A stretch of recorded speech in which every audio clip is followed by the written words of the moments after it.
Pour ceux qui sont intéressés par le rechargement et plus particulièrement par les presses Dillon, je propose une vidéo de l'installation de la RL550B. Concernant mon installation, j'ai un petit établi sur lequel je nettoie mes armes et j'y ai donc installé la presse. Une fois la presse fixée, la première chose à laquelle il faut faire attention est l'installation de cette pièce métallique-ci. C'est par là que vont tomber les cartouches finies dans ce petit bac qui est fourni. Sur cette petite pièce, vous voyez ici, il y a une encoche. Il faut faire attention, le levier pour mettre l'amorce va dans ce sens. Il faut vraiment faire attention que le levier ne cogne pas et vienne s'inscrire en fait compte dans ce logement. De fourni avec la presse, on a un set de clés Allen. On a des petites parties à installer, j'y reviens dans quelques instants. On a différents tubes à amorce, doseuse de poudre. Moi, j'ai acheté également les outils Dillon. Mais sur les presses Dillon, on peut mettre n'importe quel autre outil, ça marche aussi. Moi, je rechargerai essentiellement en 9 mm et en 45 ACP.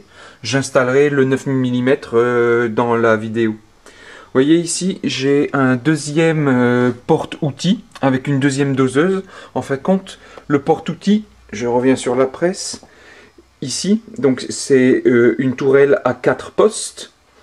Et on peut, avec juste en enlevant 2 pins, complètement changer le plateau. Ça c'est vraiment bien. Une fois que vos outils sont installés sur le plateau, pour changer par exemple pour moi du 9 mm au calibre 45, j'aurai juste à enlever, à changer le plateau et je peux directement commencer le rechargement sans avoir à recalibrer mes outils. C'est un des très gros avantages de Dillon.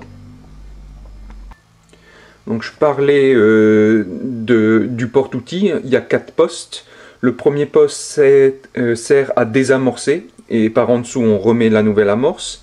La deuxième c'est là où on va mettre la doseuse de poudre. La troisième sert à sertir l'ogive dans l'étui. Et la quatrième sert à resserrer l'étui autour de l'ogive. Donc en dessous de ça on a le plateau et on va commencer donc l'installation par le plateau. Là ici, dans les pièces qui ont été fournies, on commence par un petit ressort. Le ressort va venir se mettre là-dedans. Voilà. On prend ensuite la petite bille et on le met au-dessus du ressort. Voilà. Donc moi je vais dans cette démo mettre le 9 mm. Donc j'ouvre le conversion kit de 9 mm. À l'intérieur on retrouve le petit entonnoir qu'on mettra dans la doseuse de poudre. On y reviendra dans une autre vidéo quand on installera les outils. On a ici donc le plateau et les petits pins. On prend le plateau. Voilà. On peut regarder que le plateau est estampillé du numéro 5. On le placera comme ceci. On vient le mettre en dessous de cette partie métallique. Et donc, je ne sais pas si on le voit, là on voit la petite bille qui sert en fait compte à indexer le plateau quand on va le tourner. Ensuite, on a la petite... Pas une étoile de ninja, c'est la petite étoile qui sert à indexer les positions. Voilà. Donc maintenant, il n'y a plus qu'à prendre le gros écrou. On le met au milieu. On visse.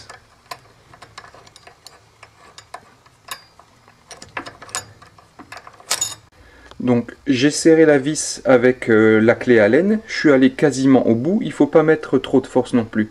Et vous voyez maintenant je ne peux pas bouger à la main l'index, donc je suis allé trop loin. Je dois dévisser.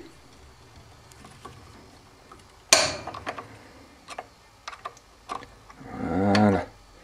Et il faut pouvoir bouger manuellement sans effort et en entendant le clic, et si on regarde, je vais mettre la clé Allen pour que ce soit plus évident, quand je bouge, la clé Allen bouge aussi.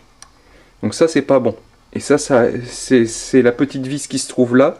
Une fois qu'on a déterminé la bonne position, la bonne tension sur cette vis, on va donc bloquer avec cette petite vis ici. Pour ce faire, on lève le plateau. Et ici, il y a un petit logement dans lequel on va mettre cette petite pièce.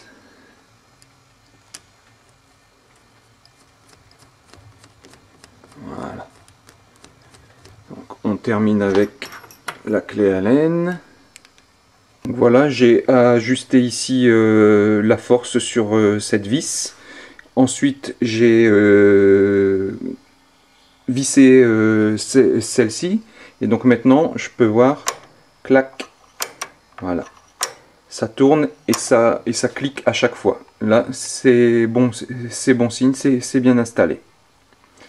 On termine l'installation avec les petits pins. Il y en a 3 à mettre. 1, 2,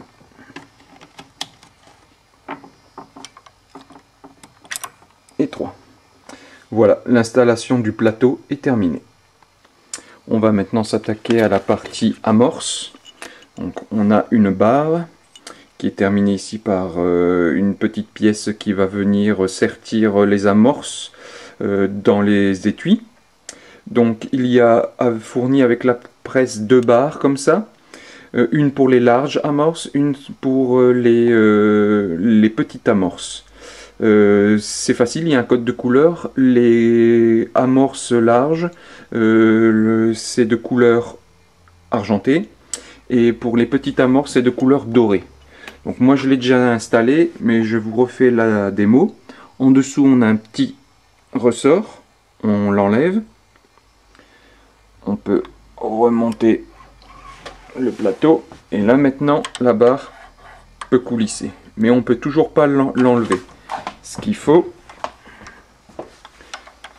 c'est venir ici, on dévisse ça en maintenant cette petite pièce, parce qu'en fait quand en dessous le ressort est bien tendu, on enlève cette vis, ça sort, et ensuite on peut faire coulisser complètement la pièce. On fait la même chose avec la barre qu'on veut installer, et ensuite on n'a plus qu'à reprendre le petit ressort et l'installer sur la barre.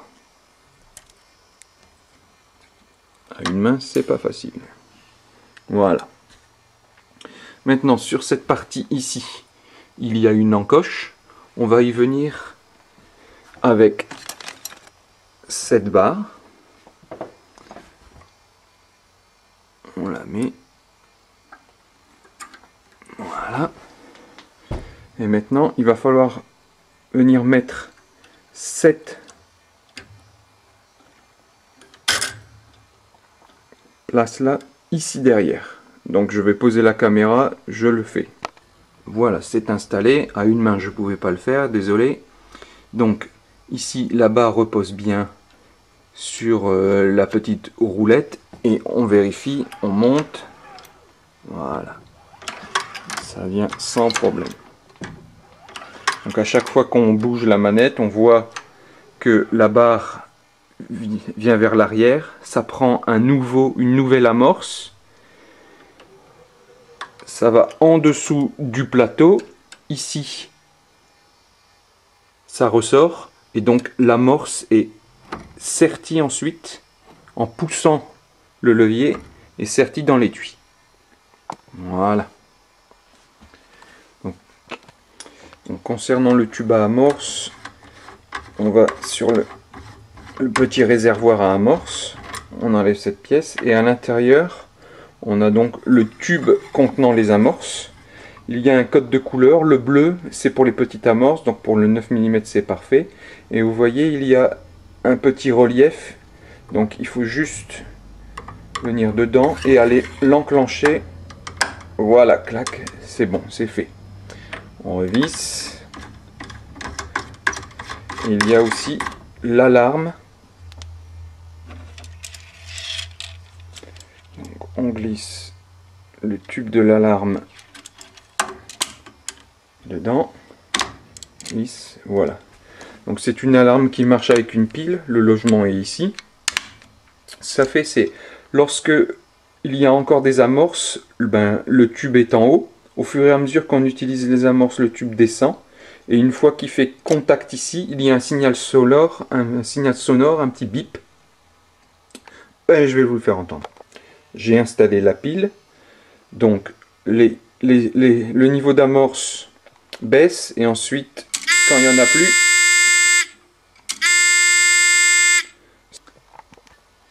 voilà, la première partie de la vidéo est terminée. J'espère que ça vous a plu ou aidé dans votre choix, si jamais vous devez encore hésiter. La prochaine vidéo concernera l'installation des outils. À bientôt!